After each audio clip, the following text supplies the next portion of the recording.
Hey everybody, MrBookieboo here, and today we're going to take a closer look at NinjagoLand. I know a lot of you have been asking me to do a video that kind of highlights this unique area of my city.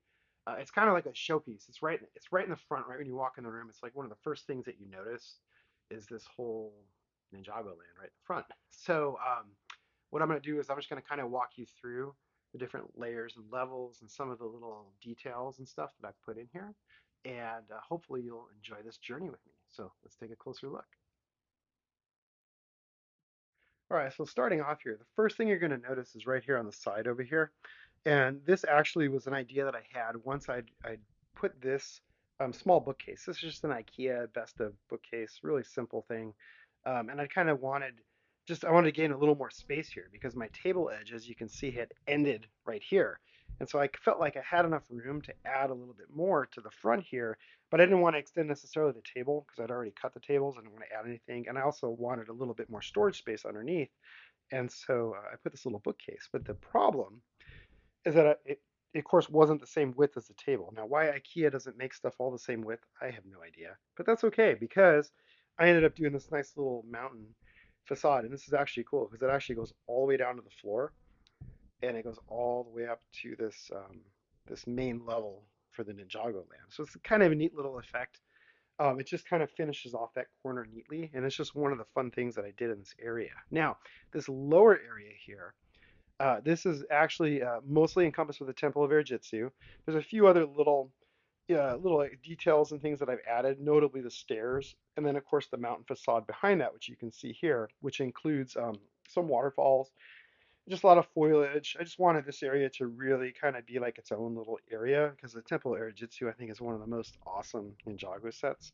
This was kind of the start of all of this that you see back here, in my opinion. So this was kind of the first of the more, I don't want to say like more adult themed, but this was the more of like kind of like the on par with like the modulars and stuff was this Temple of Jitsu. When I first saw this, I was floored by the design. I thought it was so amazing, and I just said I got to have this. I got to have it. Got to figure out how to incorporate it into the city. And it's been almost a staple of my city ever since I got it when it first came out many years ago. Gosh, I think it's may almost be like a decade now that this set's been out. But anyway, what I've done is actually modified it. So the official set has these two little outbuildings on either side of the temple, but I didn't have enough space. So I just simply kind of modified it a little bit and just added a little bit more to it. And we can zoom in here a little so you can see a little bit closer. I modified the steps a little bit as well. And I used some of the design elements from other Ninjago sets, Monkey Kid sets, Chinese New Year sets, just to kind of just make everything fit. These trees right here are from Chinese New Year. I just felt they fit in really well with this. And there's such a unique design with these printed banners. It's just really pretty. So you have those kind of in the foreground here. You have the little footbridge. I was able to preserve that. And of course, I tiled the waterways, which was really a unique thing that Ninjago offers you compared to a normal city. You can see I have another one of those Chinese New Year trees in the foreground here. And then, of course, we lead up to the steps here, which takes us up to the upper level. But I felt like so the Ninjago sets, the Ninjago, I don't want to call them modulars, but they are kind of like modulars, I guess, because they have the water theme in it. It really gives you some unique perspective, and there's a lot of neat things that you can do that you don't necessarily think of to do in your city. Now, I've seen some cities where they've incorporated water really successfully, whether it be like a canal, a beachfront, um, river, you name it. I've seen it. But Ninjago, because all the modulars are kind of surrounded by water, it kind of gives you this unique like waterway instead of roadway perspective, and that's what I've really tried to capture with the layout and the design here. And we'll take some closer look here. So as you get to the top of the steps, what I did is I wanted this little promenade, and I felt once again these are Chinese New Year booths and vendors and stuff. I just felt that this was really something that so colorful and it added so much little detail, and because it's in the foreground, it doesn't get lost behind the larger buildings beyond, which you can see as I pan up here, you can kind of see the perspective of that. And it just gives you some interesting detail right along this walkway here. And let's kind of tilt in and you can get a little bit better view of that. And there's just a lot of little activities, some colorful trees, some different vendors, These are all standard. I didn't really modify these much. I think I took them off their base plates that they might have come with and just planted them on here. I still actually have a little bit of work to do here. You can see I've like half tiled it. It's just like a cobblestone effect. I have to complete it over on this side. I haven't done a whole lot in the city lately. And then of course I used this really nice Ninjago fencing to kind of pull it all together with the theme, right? Beyond that, you can see as we move over this way. So this is where we get into like the meat of like the modulars. And of course we have Ninjago City, which is the original Ninjago like big set, we'll call it. And then of course we have the list is the latest one here, the markets. And then of course I have the docks beyond that. And then behind there is the garden. Now the interesting thing with all of this is that what I really tried to do was capture all of the elements of these. So these are, they're multifaceted. They're like most of your like modulars for your city, they're all kind of like one-sided pretty much. I mean, you have a couple corner modulars here and there, but they pretty much look good from the front.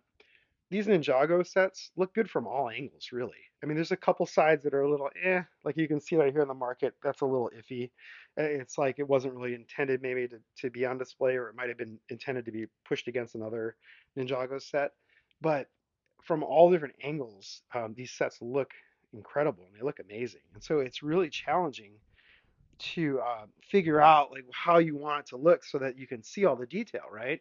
And so what I've tried to do is make as much of the main focal points visible as I could, uh, also keeping in mind that this happens to be a peninsula, which is really fortuitous for me because as I walk around, you get to see all the different angles and all the different views of this.